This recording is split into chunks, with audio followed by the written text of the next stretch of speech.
Hi. It's been so long. It's been like a month or two. Hello. Hi.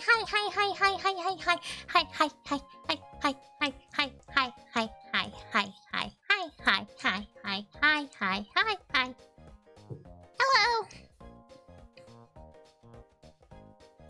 Oh, hello, Opossum. Nice to see you. I saw that you were in my YouTube comments, and I was like, oh, they're gonna come to the stream. Hello. Thank you for checking in, Weetabix, and thank you for checking in, Spectral, and 11 months, Gren. Thank you. You're so close to the year. My goodness, it's been that long already. It's kind of crazy. And thank you for checking in, Gren. And hello, Gren. Hello. How is everyone? How has everyone been? How are we doing? How are we feeling? How's things been? Have you guys noticed this year is kind of going by really, really fast? Oh, thank you for the sub, Weetabix. Been over a year, 13 months. I realized you have. The past hour, I was working on sub batches, but you can't see the new sub batches because you guys are all first sub. You guys are all like my first time subs. That's cool too, I guess. But I'll have to show them to you later. Actually, I can like no, I'll show them to you later. Scary fast. I know it's scary fast. I was looking at our like New Year's. Earlier in the year, we did like a New Year's resolution kind of thingy and goals. That's what I want to set for my streams. And I was like, oh, I've got a lot. I need to do before the year's over, and I'm not sure how I'm feeling about it. But you know, we'll take it slow. Doesn't need to be that. Not everything needs to be accomplished. I even said that in the stream that not everything is gonna be even accomplished. It's yeah. I'm good. About to go eat at Texas Roadhouse. My final discount for my sister, the server there, but here for now for the side. Texas Roadhouse! That sounds delicious. Sounds very, very yum. I just had some dinner myself, actually. I ordered some pork katsudon. Basically fried pork cutlets. Very, very delicious. Not the healthiest meal, but it's Friday. I had a long day today because I had to go to the dentist to get some consultation, and it turns out I'm gonna need to get some wisdom teeth removed, which is not fun at all. Wisdom teeth removed. I thought I was gonna get away with some of these wisdom teeth, but my dentist lied to me, and so I gotta do that next month. But this month I'm free. Delicious sirloin and steak fries. New York strip, actually. Oh man, I wish I already ate, but like the sound of steak right now sounds very, very, very delicious. And a watch streak. You got so many points from that. That's enough for like an autoclave. Anyway, it's nice to be back and streaming. And today, I want to talk and yap more, but I think we'll just yap more tomorrow, and I'll try to get right into like the cancer bio thing. I know that people really wanted to see it. So tomorrow we'll be yapping a little bit more, but this time let me not procrastinate and get off topic as I usually do. So today, since May is National Cancer Research Month, I thought it'd be good to do a Science friYAY stream about cancer biology. Now, this is going to be a super duper basic one. So if you have already a bit of biology background or know a little bit about cancer biology, you might think this is like really maybe like too simple. But you know, I want to make sure people understand what cancer biology even is. It's complicated. It is such a complex topic also, so it's easy to get into the weeds and make it a little too complex. So I want to try to simplify it. I'm excited for Yap stream tomorrow. I don't know much about cancer biology, so I'm interested. I know nothing. Fantastic. Good. Great. So I try to take what I usually do, because in my job, I have taught high schoolers cancer biology. And I was like, can I just use those slides? But then I realized it's really hard to decouple my my slides and like my organization. So I was like, whatever, I'll just do something. I'm referencing it on the side. So if you see me looking at the side a lot, it's because I took a lot of notes of like, okay, what do I want to talk about again? Hi, doing homework? Hope you have a lovely stream. Oh, thank you, Chris. Have good homework time. Do your homework. Homework is important, you guys. If you got homework to do, you should go do it right now. Don't slack off. It's almost the end of the school year. You guys can, I think, for most people, right? Like, I think it's like almost graduation time even, or it's been graduation, depending on what kind of school you go to. But finish off the year strong. Okay. Before we can really talk about cancer biology, you kind of have to know the basics of like normal cellular biology. And this, I mean, this is going to be very simplified because this can be a whole, I mean, you can take a whole semester lesson on cellular biology. So, but I'm just going to give you the lowdown on how a cell normally acts so you can really understand exactly why cancer does what it does. So, it is important to understand this is our cell. This is a cell. Kind of like the building blocks, so to speak. We've got around, 37 trillion of these guys. It's a lot. It's a lot. And they all come from one fertilized egg. I took my dog Maggie for one last sip, and she has a clean bill of health. That's great. Great to hear. Oh, it's nice to hear your doggy is doing fine. Every single process of our body comes down to what's happening in these individual cells. And so, you kind of have to get an idea of what is a cell. So, this is like the most basic drawing ever. You probably will see this a lot if you've taken any biology class, that this is how a cell is represented. Oh, the autoclave. Autoclaving me in the middle of the lesson. And it worked.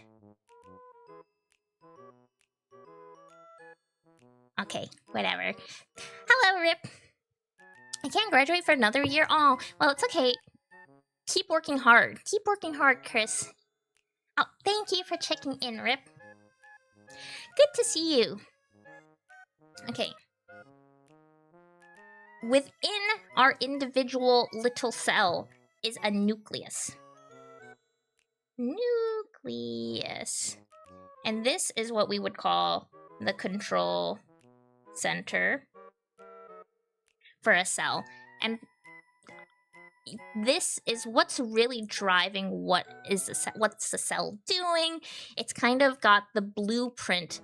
And in that DNA, the DNA within it, little squiggly DNA, wee DNA. And that's DNA. This blueprint is the exact same in every single cell. So, if you take one cell, it's that. And then you take another cell, and it's that. You have to make sure that this DNA is sound. That's the whole idea of, normal cell biology. You want to make sure your blueprint is sound. Because imagine if the blueprint's not good. You're basing it off bad diagrams. Like, if someone gave you a blueprint to build a building and there was an issue with it, and then you built the building based on that wrong issue, you'd be like, oh my gosh, what's wrong with our building? Oh, our blueprint sucked. And I would autoclave mid-lesson again. Oh, I will take that. I appreciate, the love, Rip. And thank you for subbing. 13 months. Another person that's over a year. Anyway, at work, so just autoclave and run. Okay, see you. Thank you for stopping by.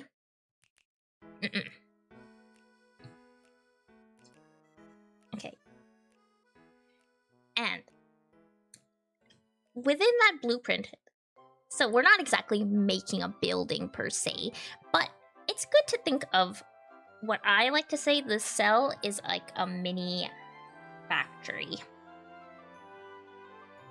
And there's a lot of work being done in this little mini factory, We've got proteins being made. And those are the guys that are actually doing all the work. These guys are doing everything. They're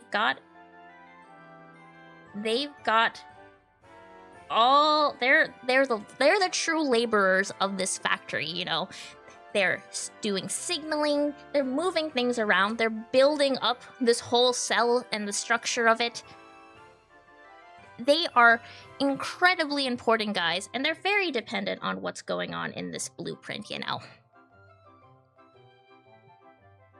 So, getting that kind of idea of, like, there's a factory, the factory runs as normal, like, there's a normal way the factory should run, and when the factory works well, it's working great and things are going great and your body is healthy and normal and everything is wonderful. You've got no diseases, you got no sicknesses, you're just functioning as is. Great, right? Like, that's wonderful. There's more to it. There's a lot of different parts to a cell I can talk about, and they're all very important too. There's things like the cell membrane, the mitochondria. There's a lot of parts. There's a lot of moving parts in this factory, but most important thing we usually keep in mind, at least for the aspect of this lesson, will be the DNA and the proteins. Now, how the DNA, the mitochondria is the powerhouse of the cell. Yes, exactly. Makes sense. Is it cancer time? I think it's cancer time. Yes, in fact, it is cancer time. So, how the DNA and proteins are related are through something we know as the central dogma. So, the central dogma is that DNA turns into RNA, which is used to turn into protein. More complicated than it really is. But again, blueprint into the photocopy into the worker. Blueprint, and then we have a bunch of copies of that blueprint, and then through that we make our little worker guys. And they do our things. They've got us covered. Oops, I'm covering up some parts. I feel like all we heard the mitochondria is the powers of the cell in elementary school, or at least I did. I think that's about the extent of what most, like, elementary, middle school lessons are probably going to teach you. It gets a little bit more complicated when you start studying biology, because there is a lot of cycles involved. I think they don't talk more about it because it's kind of complicated. All you really need to know is it is the powerhouse of the cell, because to get deeper than that, you're gonna have to know more biochemical processes. High school teaches you more, but we forget it most of the time. Yeah, I'm sure.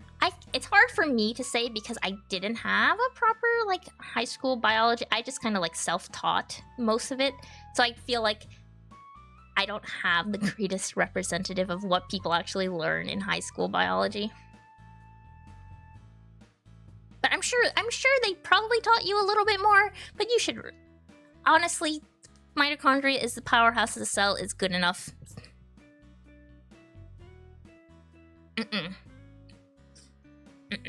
So, how cancer affects this is through really looking at parts here and here. It can create basically holes in the pipeline. And those holes, unfortunately, are very difficult, very, very difficult to figure out, well, why did that happen? And so we're going to take a closer look into how cancer kind of takes advantage almost of our normal cellular functions to do its own thing. The central dogma is instruction for the nucleophiles to make DNA, or the name of... It's the name of the system. It's kind of like the name of the theory of that DNA. There's DNA, and that turns into... That's used to make RNA, and that's used to make protein. That's kind of like the over-encompassing name. Yeah, they did teach me more, but honestly, I've got the process of how DNA turns to RNA and such. We won't get into all of the tRNA, the mRNAs. That gets a lot more complicated. And also, I'm kind of my knowledge of cancer biology, I don't have a strong RNA-related knowledge. I am definitely more in the DNA aspects of my cancer knowledge, but there are ways of how... There's a lot on RNA-specific cancer biology. And that usually has to do with some complicated protein expression. Really, it gets complicated. I'm turning it too complicated, but it gets complicated. Basically, there's people that know more about DNA-related cancer, and then there's also people that know more about RNA protein-related cancers. I can chat about transcription translation after stream. Yeah, I mean, it's very, very interesting. How RNA messes with cancer is super complex. It's very complicated, and that's kind of where a lot of research is going now. We've kind of, I'll get into it more, but a lot of the research is kind of moving away from DNA-based sequencing into more RNA sequencing and transcriptomics, which is protein-related. It's because we now know that we are missing a lot of data when we only look at the blueprint. We need to look at how cancer is also affecting at the photocopying level and at the worker level. And if we only look at the blueprint, we don't get that whole picture.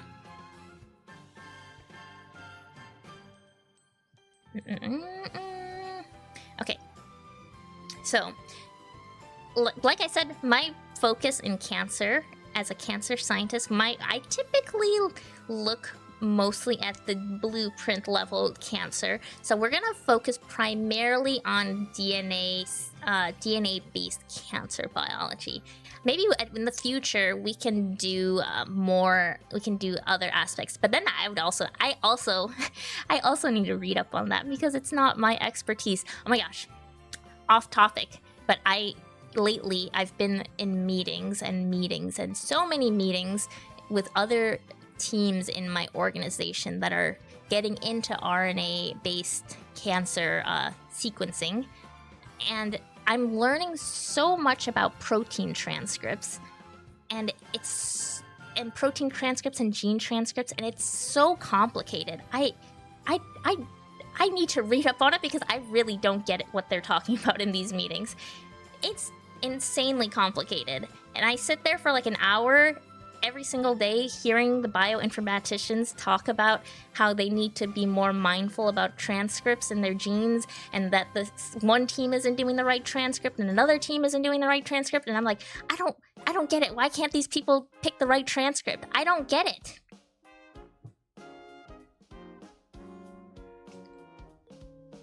Are peptides related to any of that stuff? Well, peptide is it's usually referring to a protein. But I know lately, I've seen the word peptides thrown around a lot, and I don't know if they're talking about a protein.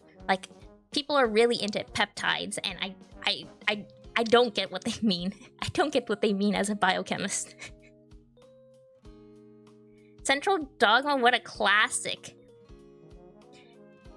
Yeah, I can't get enough of the Central Dogma.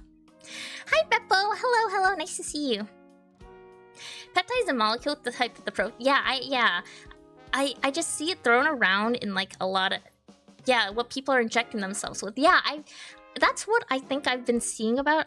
I am not very clear on what's going on in that regard. I'd have to do some research about what kind of peptides they're talking about, because I don't know if it's just the protein building blocks that I don't know. Okay. I got off topic, but you know, that's a classic Nico. That's a classic Nico. Sometimes they're not even talking about peptides. I feel the same way. The way some people like are throwing around the word peptide, I go, I don't know.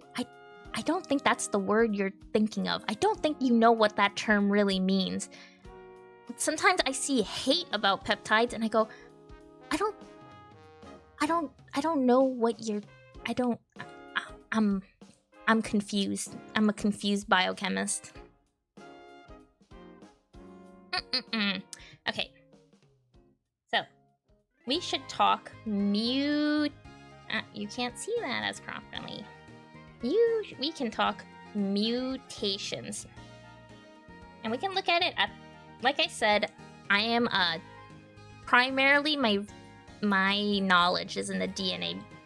So we're going to talk about how the DNA blueprint gets frickered up by mutations. I hear peptide and my brain just thinks of Pepsi and I don't even... you know, Pepsi... Your thought about Pepsi might be closer to than the peptides that they're talking about. Who, like, I don't know. They might as, like, it might as well be like that. So, when we're talking about mutations in the DNA blueprint, we're saying, let's say the original instructions were beep, oop. So, easy enough, right? There's a beep and then there's a boop. However, a mutation can come and change up these steps. And what's suddenly boop might be a second beep. Beep beep.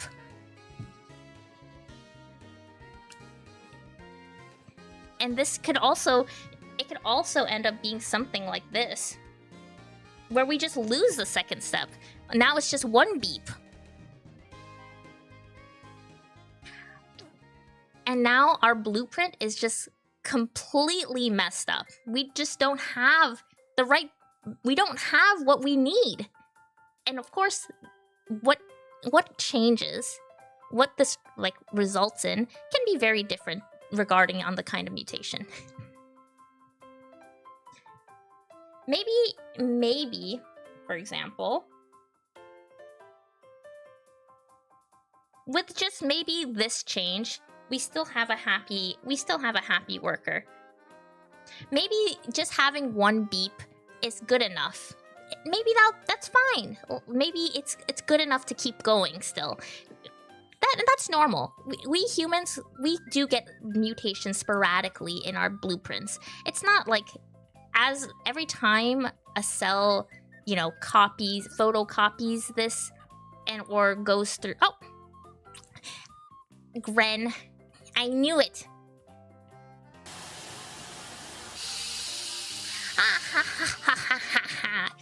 Good try.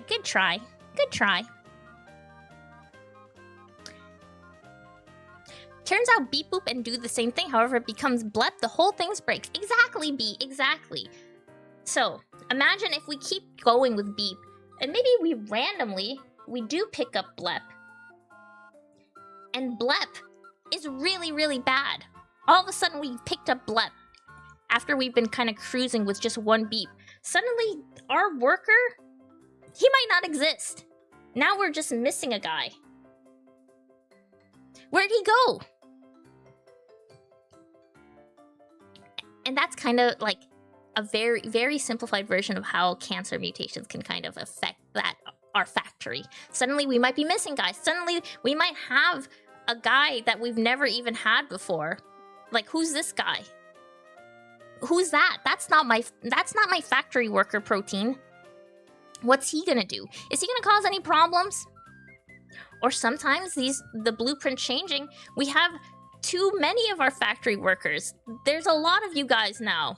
We don't need all of you guys. We just needed one of you guys. We just needed one of you guys.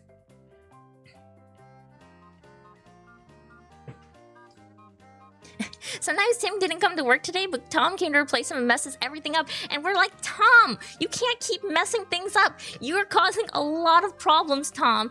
Tom, we just can't have you messing up the factory every single time.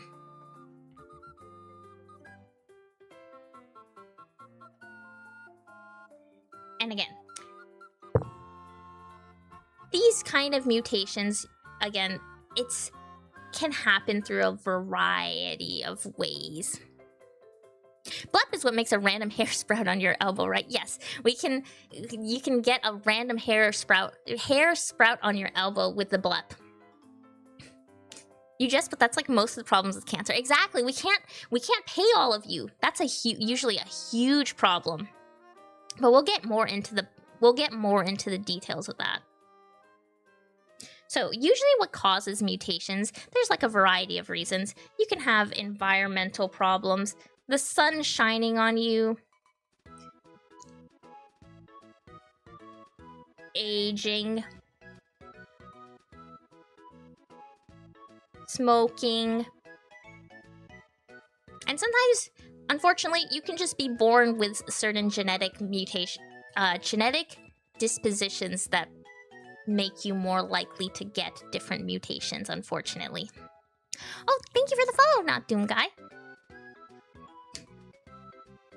Yes, environmental is like a big one. Aging is a big one. Aging is usually a big one because every time, you get older, your cells keep replicating and they keep copying that blueprint, but maybe now the blueprint's not getting copied properly. League of Legends. There's theories about League of Legends causing mutations, but I don't think it's scientifically proven yet.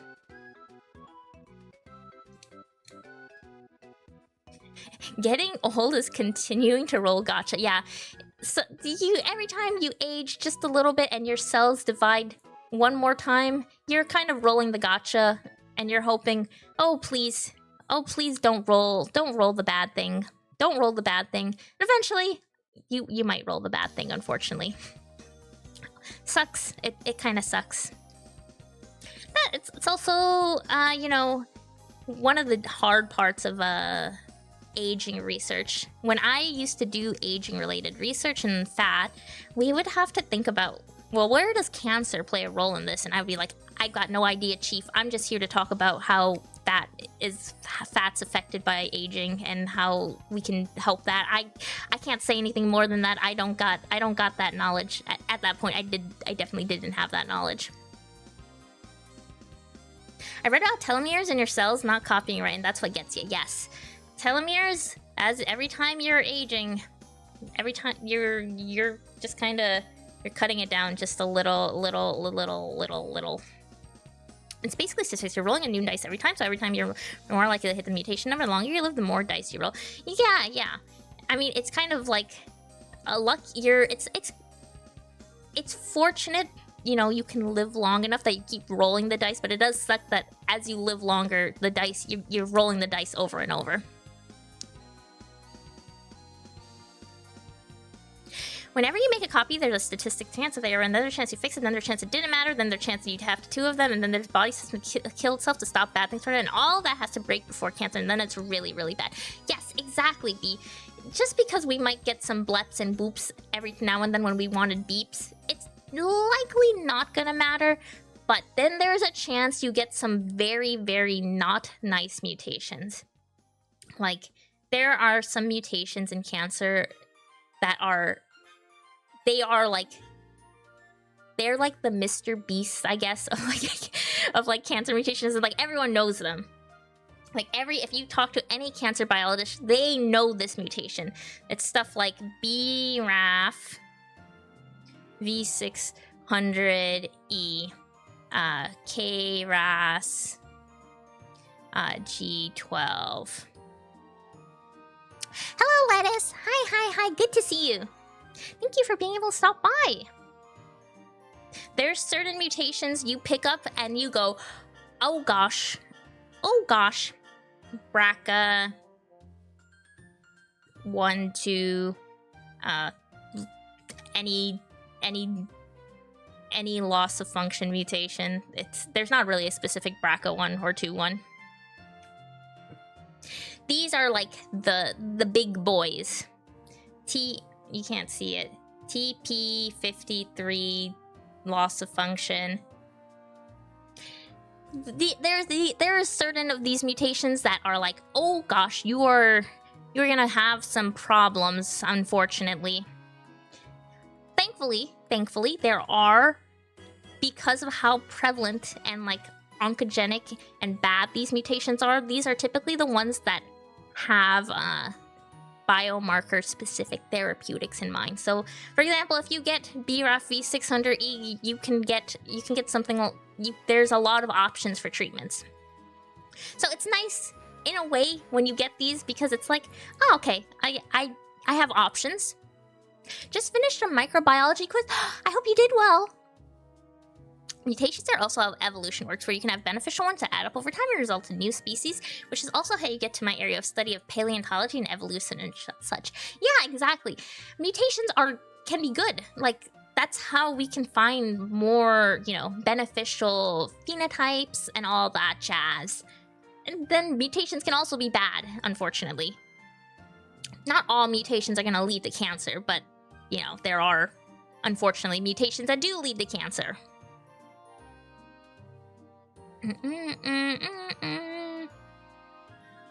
So, there are these, I mentioned some of these specific guys, and I will say, I can break it down just a little bit further. So, when we are looking at, let's say you are trying to understand what's going on in your blueprint, you typically are looking at what kind of mutations are in your blueprint. And you want to understand, you gotta sequence it. You gotta take a look deep at the blueprint. This is what like a pathologist and if you did have cancer and you went to a hospital, they would likely sequence you, and a doctor would look at your blueprint very carefully. I say very carefully, but like they feed it through a program. They would look at it very carefully and look at which mutations are in your blueprint. Just gotta go to Texas Roadhouse, gotta go bye. Have fun! Bye, goodbye. So, when we unpack our blueprint, the doctor is looking at what gene is being mutated, and what mutation does that gene have, and what protein does that result in? Mutation.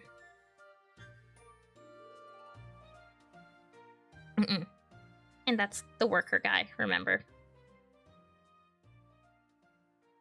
So, specific genes are very well characterized, similar to what I was mentioning before with BRAF, KRAS, BRCA1 and 2. And those ones have very known mutations. And to understand what these mutations do to these proteins, and to this gene, and subsequently the protein, a lot of scientists have to do research, like very, very basic, like preclinical research on these specific mutations. This can get complicated.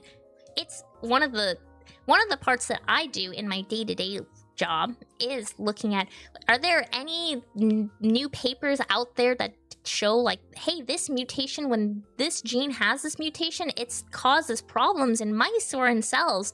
Because it's important to keep that kind of data up to date and give that information to doctors and patients, as they should know, like, oh, you have this mutation. That might be actually the thing that's causing your cancer to be bad, very bad.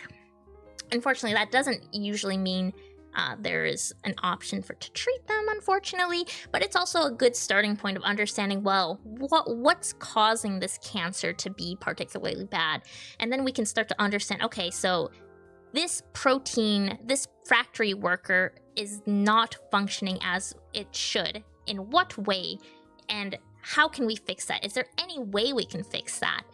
Can we, like, make the factory worker come back if it's lost? Or can we make the factory worker stop being there like 100 different times? It gets complicated. It might be a lot to ask for sometimes, like, to figure out every single mutation and what exactly it's doing. But, you know, it is something we want to offer that option to patients, because, I mean, it feels probably way nicer to know, hey, your cancer is being driven by this specific problem in your blueprint, rather than going, we have absolutely no idea what's going on. Sorry. This worker left his hands at home. This worker now doesn't listen to its boss. It's, unfortunately, we sometimes can't do anything about the worker. Sometimes the worker will just keep doing its own thing, and we just don't have an option. And that sucks. That really sucks. I hate when we have a patient and we can't do anything. It just feels very, very sad. And I just go, I wish I could go into the lab right now and, like, figure out why your protein worker doesn't do what he's doing. How do I help that? How do I stop that?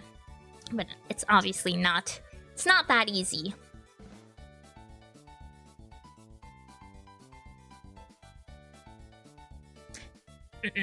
Sorry. That's terrible. I know. It's why, you know, as terrible as some of these mutations are, it's kind of like a thankful when you're like, oh goodness, there is FDA approved medication available for me and specific for my blueprint problem. And that's about it.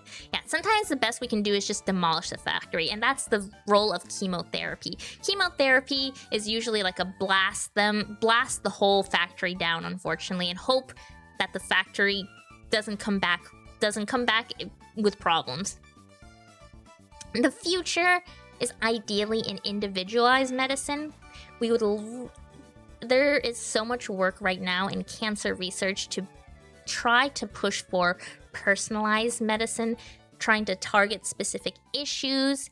However, it's still quite, I think it's still unfortunately pretty far off, but they're making good progress. They are making good progress, and we've seen so many strides in different cancer therapeutics. Things that used to be considered, there's no way you can do anything about this, they do have treatments now. It's pretty amazing. It used to be considered KRAS, G12, was a untargetable mutation in the blueprint because of it's just difficult. That's a whole, I can do a whole video just on that alone, but nowadays we have treatments available for it, so it's good. It's just, unfortunately, it's gonna take a long time before this magic of everyone has personalized treatment can become a reality. I hope it can, though. I mean, I root for it every day. I'm trying to find some space. Let me make this bigger. Because Drunk Tom keeps putting explosives in the chicken pot pies. No, don't put the explosives in the chicken pot pies, Tom! Are you at the level where you can submit research proposals? I was wondering this from your last shirt. No, I don't personally do research proposals. I'm not at that level, unfortunately, and I tend to do more work in the bioinformatics sphere nowadays. rather than the research. Like I'm not sitting in the lab anymore and working on mice and patients directly, but I do help guide a lot of work on how to get the best patient care and make sure patients are more informed of what treatment options they have, especially in regards to picking clinical trials and making sure they're going to the right clinical trials. That would also be a whole, like, that's a whole lesson in itself of making sure patients have clinical trial. They know what clinical trials are available for them. Like an advisor, yeah, kinda. It's a bit of a complicated role to describe.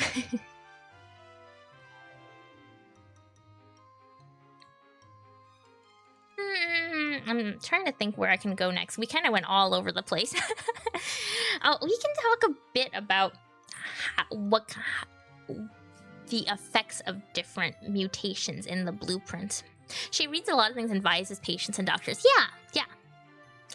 I am very, very, very up to date on all sorts of specifically DNA-based biomarker-specific cancer research.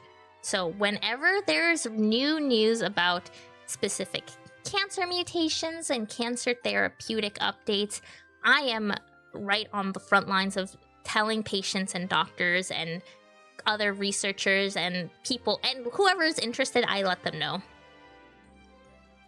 Biomarker things we can detect. Yes, like specifically like the mutations in our blueprints. I am the expert on the mutations in the blueprint that are picked up through sequencing of our DNA. So in the future, I think I need to become an expert at also expression and protein-based the cancer as well. Like today, my job, the FDA approved a new cholangiocarcinoma therapeutic for NRG1 fusion positive cancer, cholangiocarcinomas. I know that might not mean anything, but it just means that the FDA has a new treatment for a specific cancer type that has a specific mutation. And that's good. That's good. More options. Cholangiocarcinoma is also, how would you describe that simply? Bile duct cancer? Not a very nice cancer. Not a very nice one. Okay, so how about I talk about some of the hallmarks of cancer mutations? I need to make this bigger. Hold on. I keep saying I need to increase. I draw too big. So, mutation, cancer, actually.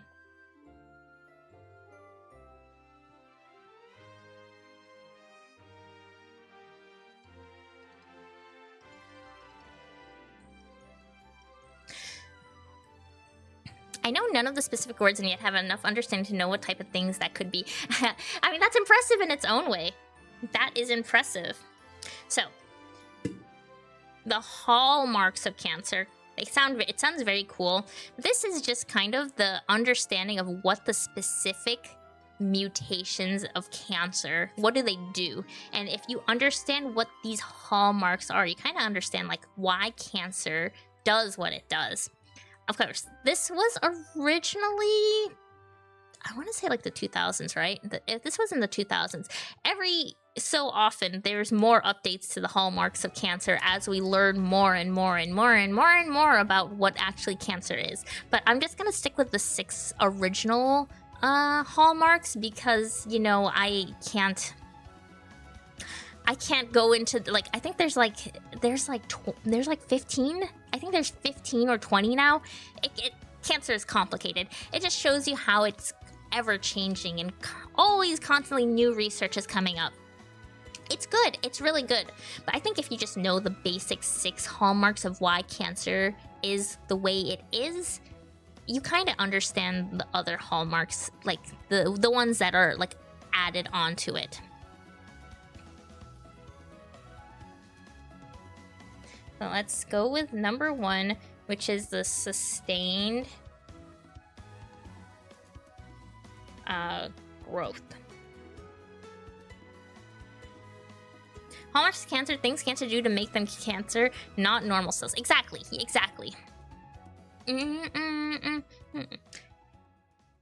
So, the first one, which is not a surprise, it's sustained growth. We should, like, I think the basic understanding of cancer is it's a lot of unstoppable growth. It just keeps going and going and going and going, and no one's telling it to stop. The factory is getting incredibly full of guys. We can't stop it. We can't stop it. There's too many people. We can't hold all of this anymore. What should be a break, the break no longer exists. It just keeps going. Unsurprising that it's very bad. It's not good. It takes up a lot of resources. It's eating through all the resources our guys we normally have rationed out for our normal amount of people. Nobody telling you to stop telling you. Nobody telling you to stop doesn't work. Is that G2 or S? Well, I mean, it can be, it could be G2. Usually, I think when it comes to the cancer, I think it's usually G2 sustained growth. I'm not like 100% certain though on that. I should brush up on that.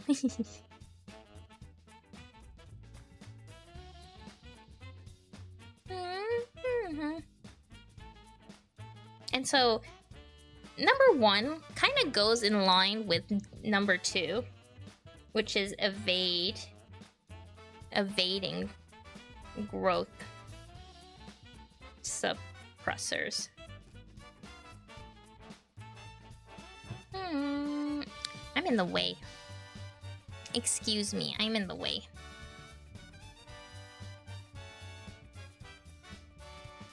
So again, now I'm like not in the screen. Excuse me.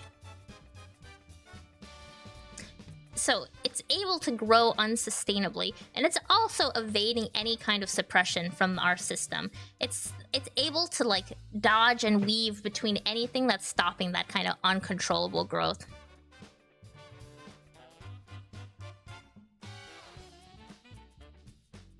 And lots of times S and G2 are not sprinkled, which cause even more problems, mutation. Yeah. There's it can get a bit complicated. I think that's why I couldn't answer properly. It gets kind of complicated. So again, 1 and 2 kind of go hand in hand. And honestly, all of them kind of go hand in hand. And I think that's why they're truly like, these basics are like the hallmarks. Like you kind of understand why cancer is defined in this way, because you just go, of course. And like the third one would be resist cell death. So these guys, they're not dying. They are avoiding all the signals to say, hey buddy, stop. And cells typically have a program, kind of like a self-destruct program called apoptosis, which says, no more, it's over. You don't have to keep going. But these guys, they're growing uncontrollably. They can't be stopped by the growth suppressors, and they also have stopped listening to their self-destruct function. They don't stop. They keep going and going and going and going and going. No one's telling. Everyone wants them to leave, but they won't leave. Why?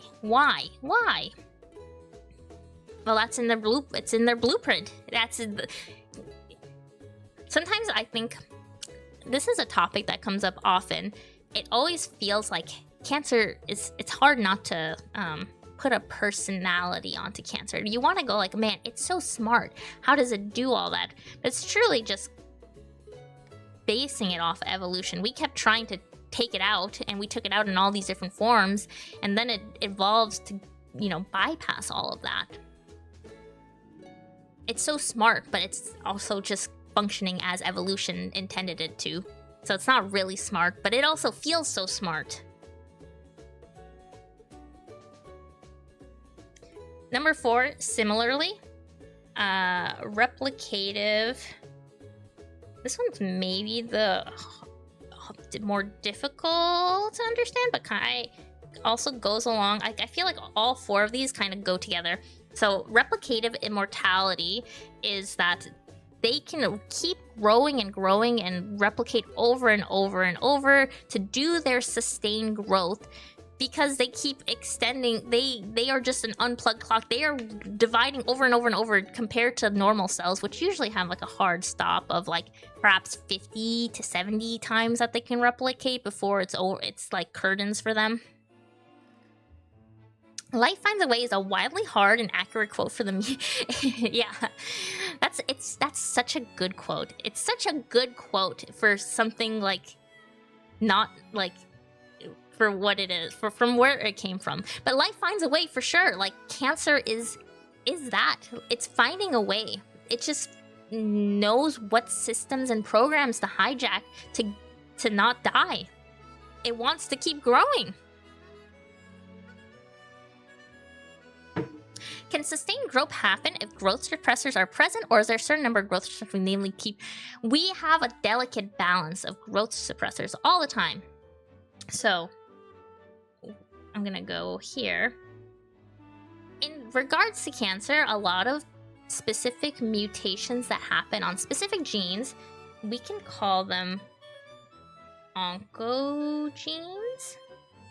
And tumor, I gotta fix that. Tumor suppressor genes.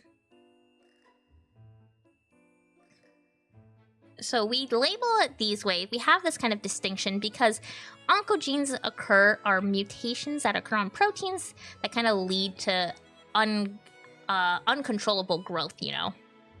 They are the mutations on proteins that are going go, go, go, go, go. But then on the other side, we have mutations on tumor suppressor genes, such as TP53, for example. These proteins, normally their function is to stop wild growth from happening. But a lot of times cancer will often mutate these specific genes and make them not function as normal. And so now we've lost that suppressive function. And so let's, for example, if you had like a cancer that has perhaps a mutation, an oncogene mutation, which causes the uncontrollable growth, and then you also have a mutation in a tumor suppressor gene that now it's not functioning to stop the oncogene's uncontrollable growth, you've got problems. Like it's like double the issues.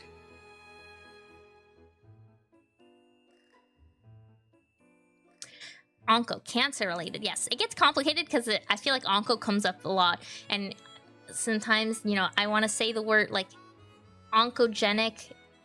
It means cancer related, but it's not necessarily oncogene related. Oncogene its own thing. It can get confusing. Oncogenes put a brick on the gas pedal. Tumor cells, you rip the brakes out. Exactly. So, and they don't have to happen at the same time either. Like you can just have a mutation just in the oncogene, and so the brake pedal is fully on speed, and that's enough to cause a cancer cancer to develop. Similarly, you could have your tumor suppressor gene could be mutated, and now you've lost that brake, and now there's uncontrollable growth just from your normal day-to-day factory life because there's no one to stop them from. They're just doing too much, even though they're not doing anything wrong. There's just no one to really guide them to say, hey, that's enough. That's enough, buddy, that's enough. We have such a delicate balance, you know? And there's also a lot of redundancy. Don't get me wrong, like, just because you get one mutation in a tumor suppressor gene, chances are maybe you won't have like a cancer mutation. But there are certain tumor suppressor genes that are very important. And you would have to, to understand that, you would have to look at so many signaling pathways. All of this is relating to signaling pathways. If you're really interested in cancer biology and want to become an expert at cancer biology, you really have to learn signaling pathways, which is basically how the cell communicates messages to, throughout the factory. And there are so many different pathways and messengers and guys to talk to and factory workers to talk to, and it can get complicated. I have to actually do some research on this myself for work. I need to put together a list of like all the different pathways and give some examples of important things, important genes for each of those pathways in a presentation. That's part of the genetic predispositions. If your parents give you a car with a pre-broken gas pedal, you get cancer way faster. Yep. There are different aspects of it. I am no expert on when it comes to germline, which is the genetic, the hereditary, like when you are you have mutations that are inherited by, you know, your mom or your dad or, you know, your family, etc., etc. That part of cancer biology is also completely separate from when you are studying mutations that you acquire just from, you know, your day-to-day life, your aging, environmental exposures, whatever you're doing. Cancer biology, I hope the number one takeaway I hope everyone can get from this: cancer biology is incredibly complicated. There are so many aspects.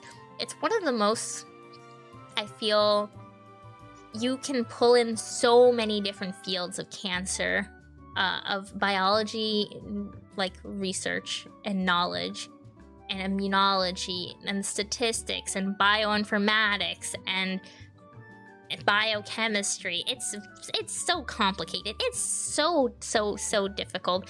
And anytime I feel like, oh, I think I'm getting better at cancer biology, I still feel like, oh gosh, I truly don't know that much.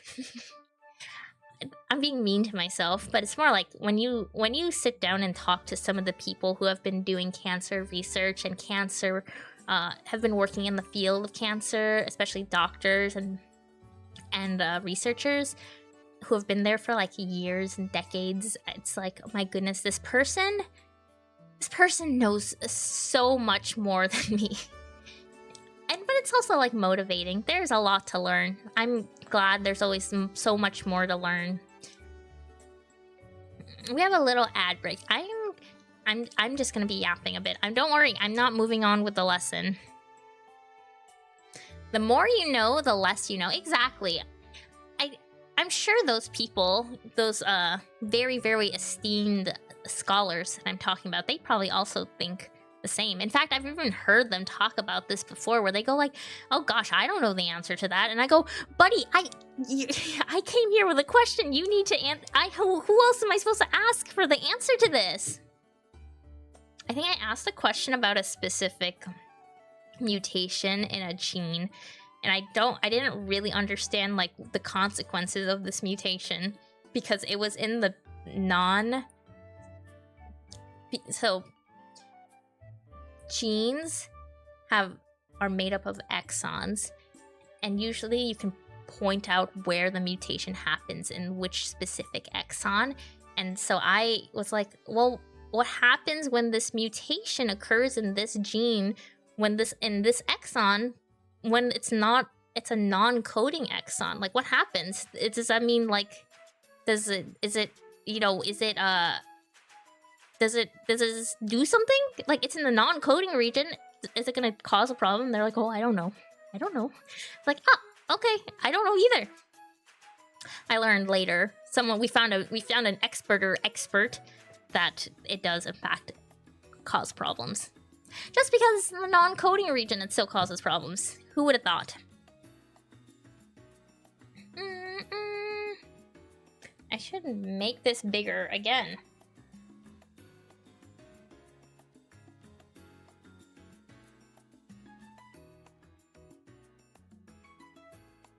That's funny.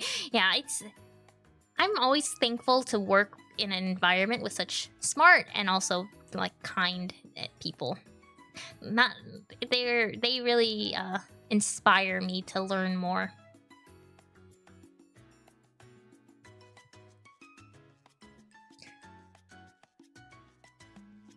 I thought you knew. No, I thought you knew. I know it's. I mean, I guess I shouldn't be surprised. There's just so much to learn about this stuff that it's not a. It's shouldn't come as a surprise that yes, this person in fact does not know every single aspect of cancer biology. They are not a walking encyclopedia of every single thing. Of course, it was funny. They also told me like you should ask like ChatGPT, and I was like, oh, okay. And then ChatGPT actually gave me an answer that did align with the thing, but with what the other experts said. So I was kind of impressed that it picked up on that.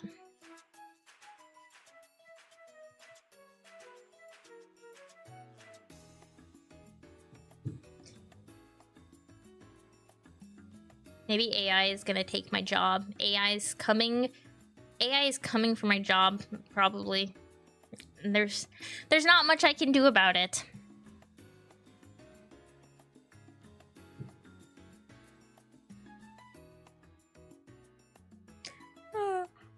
Sorry, I'm drinking water. I think it's pretty impressive. I get worried when I ask ChatGPT a question and gives me an answer with made-up sources. I know. I am not a big proponent of ChatGPT and AI, but it's like something, you know, if you work in this kind of environment and, you know, your boss says use AI, you kind of have to use AI. They kind of want to see you use AI. It's one of those things where you kind of have to do it. I will say though, like it has impressed me. Like if you like really finagle it, it does give me pretty good sources sometime. And though you can't trust it. Like you can't trust it off the rip. You kind of sometimes have to like poke around and see like, okay, this is just a fake source. This is a fake source. Welcome back. We were just talking about ChatGPT and AI and science things. We were talking about how source hallucination can happen. I find that like it's been getting better and better at not hallucinating. I still end up having to do the research myself, so I don't know. Ah yes, the lie factory. The lie factory is a great way to put it. It's they really force it. They kind of force it down our necks nowadays. So it's unfortunately very difficult to avoid the lie factory. So why don't we continue with the last two parts of the hallmarks of cancer? AI use is encouraged in my class. I mean, I think that's happening in a lot of places, not just like it's happening in work and school. I've seen people post about like their syllabi has like, make sure you use ChatGPT, or make sure to check that. Again, I think it's kind of getting harder and harder, unfortunately, to avoid that. It hasn't, and studies show the better the AI is talking to you, the more it lies to you. Okay, why did we... Oh, we're on K-pop now. I didn't want to go to K-pop. I do like that song, though. It hasn't essentially... Yeah. Again, when I have been using it, which is to find specific papers, or I tell it... It does give me the specific papers. That's about it. That's about all I use it for.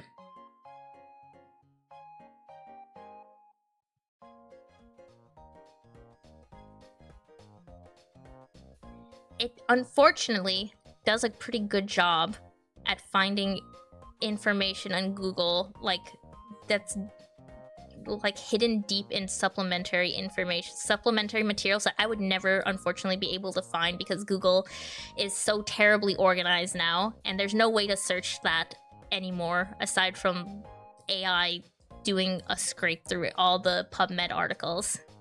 I wish I didn't, but I mean that's just how it is. And now my workload is being like told like, hey, you better be using that. You better be using that.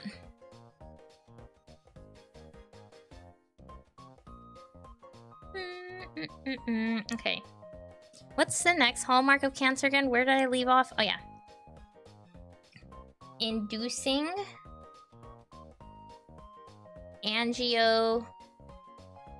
I think we're finally now on a hallmark that's a bit different than what we used to, than the other ones. I hate that, but valid. I know. I wish Google was better. Like, isn't it a shame that Google isn't that good? Like, what? Why is Google so bad at searching these things? Why do I have to do that? Why can't I find? Why aren't these supplementary materials indexed in some way that I can easily search? Google was better in the past. It really was, and now it's so bad. When you have to search the most obscure papers and information, it's so garbage. It's impossible to find things. Things just aren't indexed. I get ads.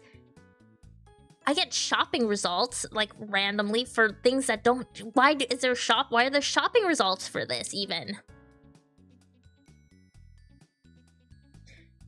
It's so frustrating. It's probably, like, the most frustrating part of my current job is when I need to find papers, and PubMed sucks. PubMed's search engine is not very good, and Google sucks, and so there's other options, but they're also not very good either. It's crazy that there's not a very good option to find, like, paper searches that aren't right now, like, AI oriented. It's almost like I'm being forced. I'm being herded into using AI.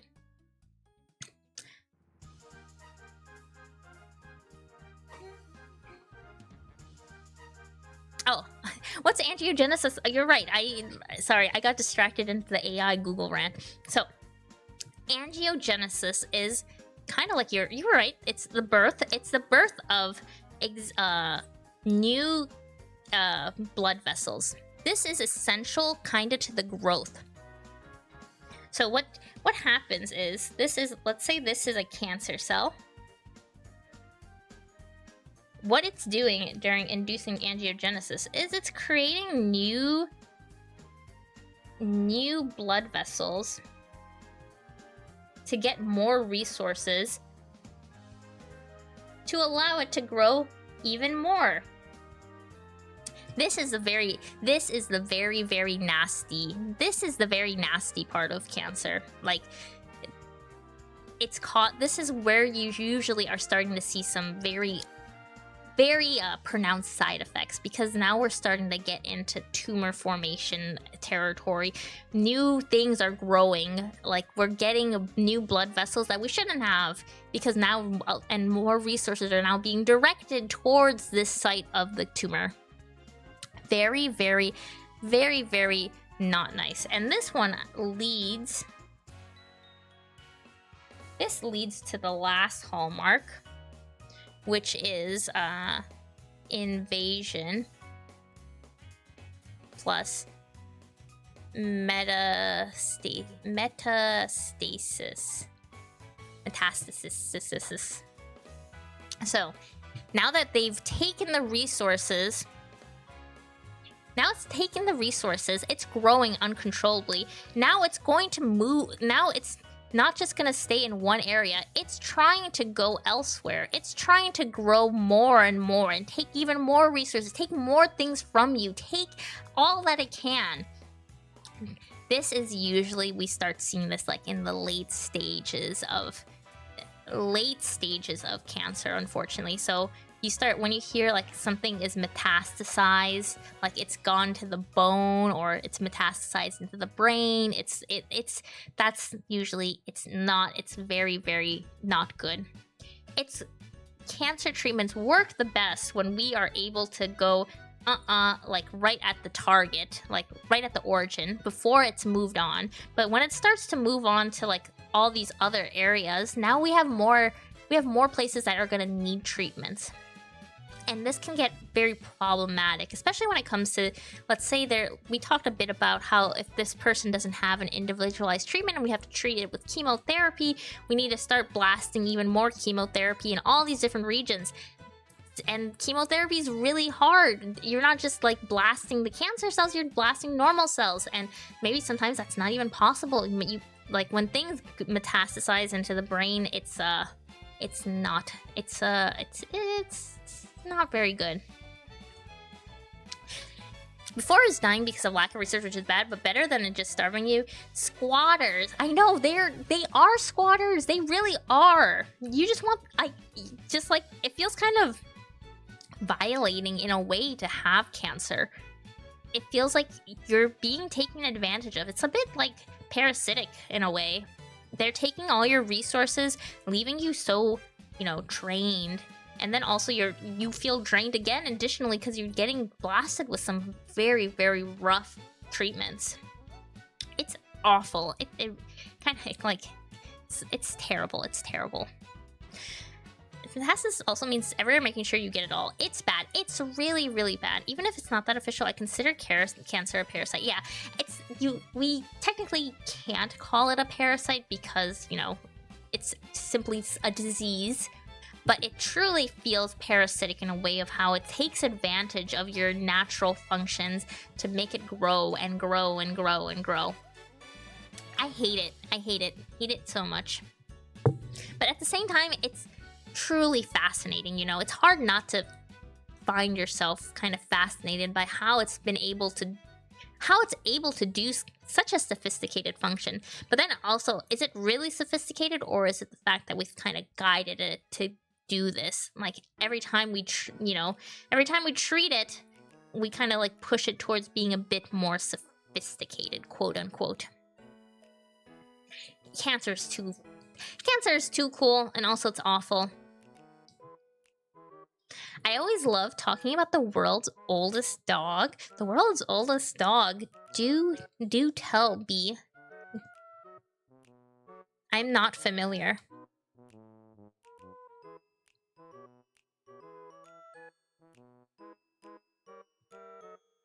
Wait, do you not know this? I'm not sure what the specific what your specific. There's a 400-year-old dog.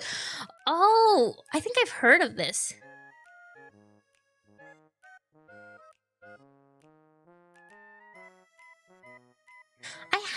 I have seen this. Yeah, there's a train. Yes.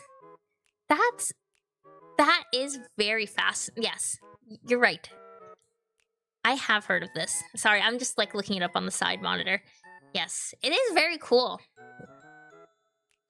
I can share it on the Discord after stream, the article, because I think that it's fascinating.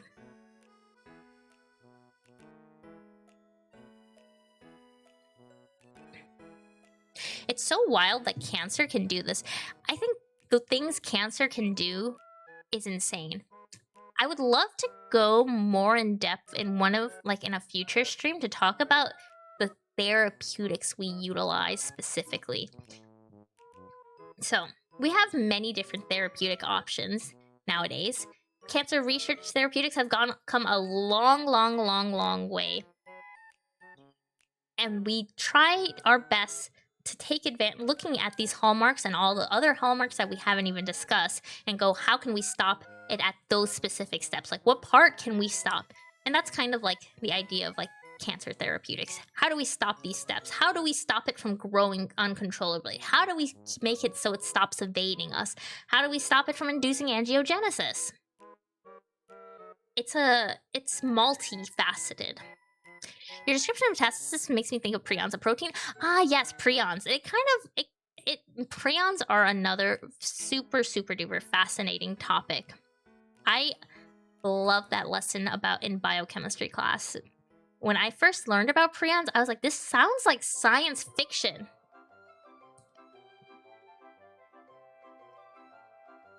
Cancer and prions are very similar in the way they kind of feel, but they're very different. It's proteins being broken.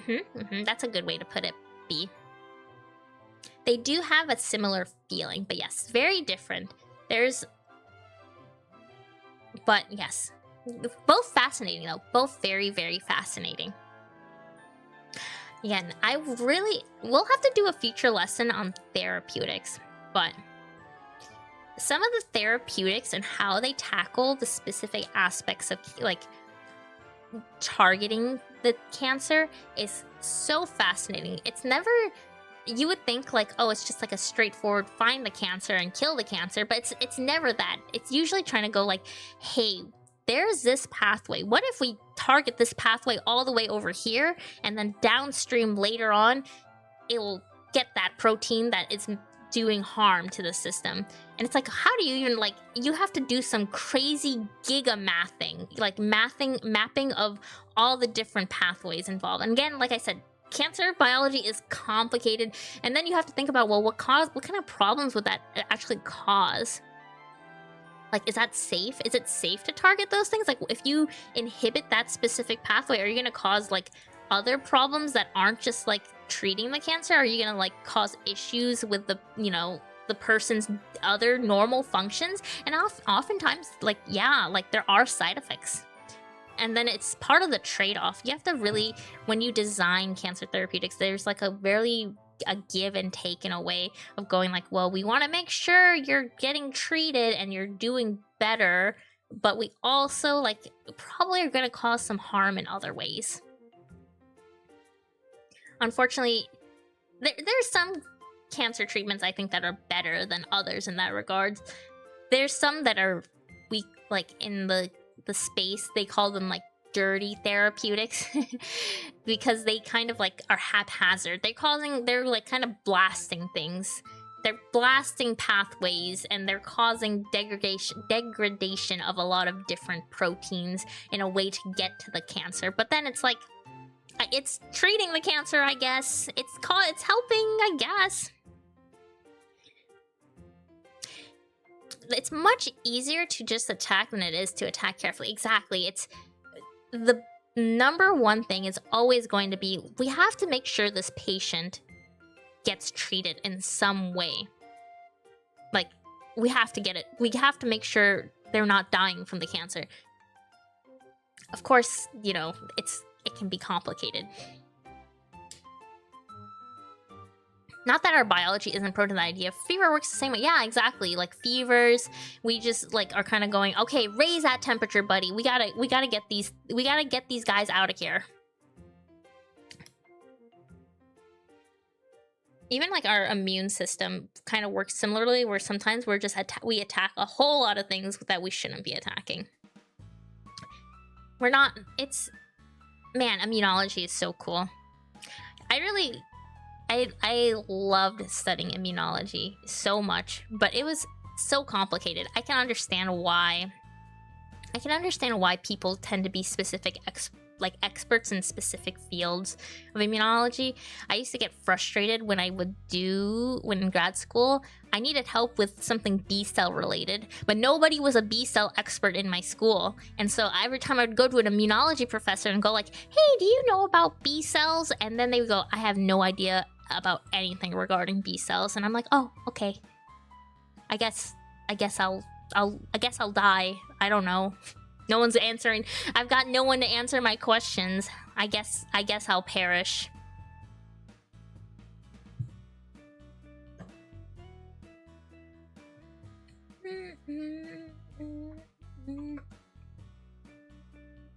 What's a B cell? A B cell is a B lymphocyte, and they're the white blood cells that are important for adaptive immune system. And they're part of like producing antibodies to fight infections. They're much more complicated than that, but that's like the general gist of what kind of cell they are. The immune system has many different cells. There's also T cells, which are the T lymphocytes, and they're also a different kind of white blood cell that's part of the adaptive immune system. They're kind of like the detectors. They detect the pathogens and problems, and then when they detect an issue, they activate and coordinate a response.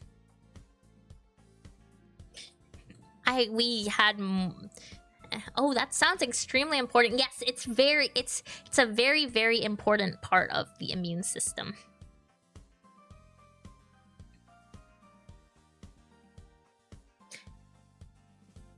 I think sometimes that's an aspect I also struggle with in my cancer biology knowledge is I don't sometimes feel like my immunology knowledge is strong enough. And I guess there's, again, like I said, there's always more to learn, and you'll never ever ever be an expert at every single thing, because it's just impossible to be an expert at every single thing when it comes to topics that are this like multifaceted and complex, which is fun in its own way.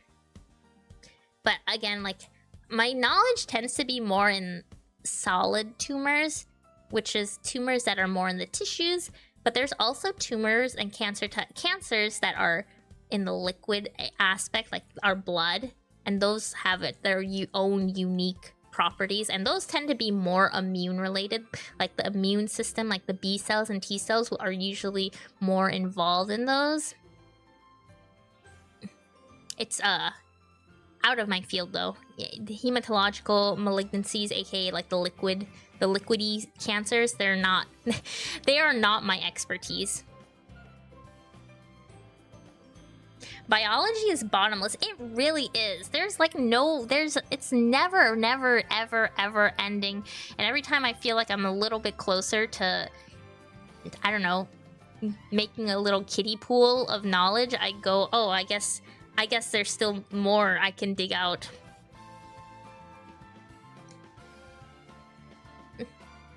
At this point, though, I think I've accepted my knowledge is a lot more.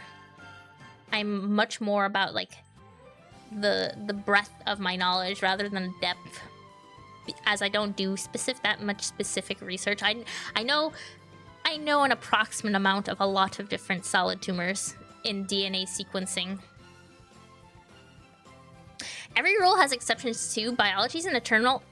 Actually, it gets so frustrating when you work so closely with, you know, these complicated, complex, multifaceted, clinically actionable cancer types and mutations and cancer biology, and then you have to go, well, actually, that's not always the case. I'm like, well, what do you want me to do? What do you want me to do? And it's interesting when you working so closely with experts, because it's fun to see them also argue about the rules. And especially, I have no stake in it. Like, it's not like I have to listen to them. So I just get to watch on the sidelines as they argue and fight each other basically over their knowledge and expertise and their side of the matter. I just get to go, interesting. As they are fighting over why certain breast cancers are resistant to this mutation but not others, and then another professor is over there disagreeing that they should all be resistant to these kind of things. And yeah, it's very entertaining sometimes.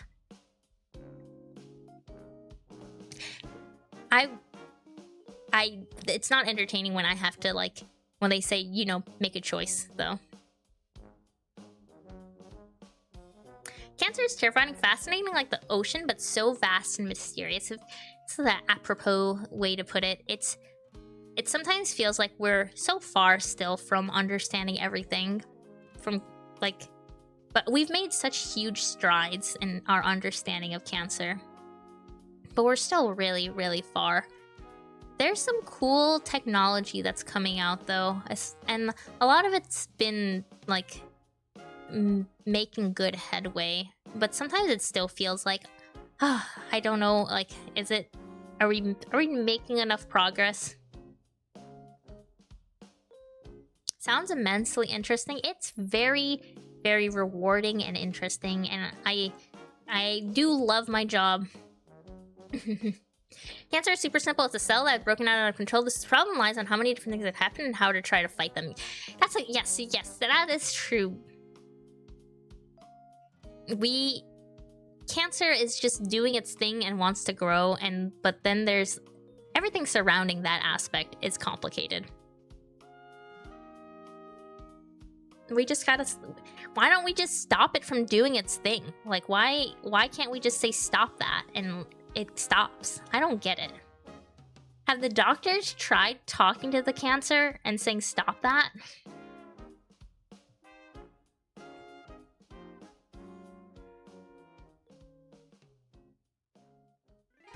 Yeah, we should ask nicely. Why isn't there an FDA approval on talking nicely to cancers?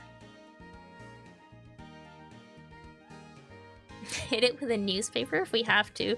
FDA approval on hitting a patient with a newspaper on their tumor their tumor. Naming a bratty cancer is hard. I don't like calling it a bratty cancer. I don't like this.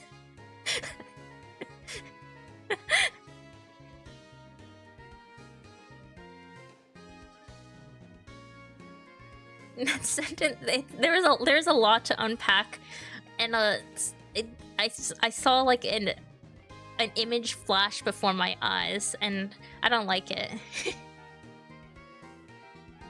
Okay, this went like all over the place as expected, but I enjoyed talking about this. I want to do more of these lessons, like bite-sized lessons over the course of the month, so you know, keep an eye out. We will keep learning more about cancer biology this month for Cancer Research Month, and I am excited to teach you and impart all of my wide knowledge and amazing knowledge of DNA sequence mutations in cancer and how that's treated in patients. And yeah. And if you're not interested in that, or you don't, you know, you just want to hear me yap some more, even though I think I yapped a lot randomly in this stream. Tomorrow I'm also going to be streaming, and I'll be doing just like a art stream. And I think we're going to do some emotes. I want to draw and sketch some new emotes. And there's no learning, but you know, there will always be learning in a way. You can't escape the learning when you come to my content and my streams. There is always going to be something you're learning. At the same time this started? Yes, at the same time this started. We must split the micro. I think we're gonna try to do some emotes that are me. We're gonna try to do a binary fission emote, and we're also gonna try to maybe do something with a centrifuge. We're doing a lot to me. There's a lot happening to me right now. Okay, but this was really fun. I hope you guys took something away from this. I'm also probably going to edit this into a video. If you didn't catch it and you don't want to watch the whole 1 hour and 30 minutes, I'll probably edit this into like a 15-20 minute thingamabob. because I am trying to, you know, be a good content creator. My favorite part was how most of the cats feel that little hefty while they hijack somebody's body. Yes, they don't know what's going on. I don't think there's any, like, they're just doing their own thing, you know? They're so happy to be doing their own thing. What's wrong? They just think they're growing and being lovely, lovely little workers. Thanks for the stream. No, thank you for hanging around. Okay, I will be heading out now, but I will see you guys later. Thank you for sticking around. I appreciate you. And thank you for coming to my stream after like a month off. Now I go. Bye bye bye bye bye bye. Bye bye bye bye bye. Bye bye bye bye bye bye.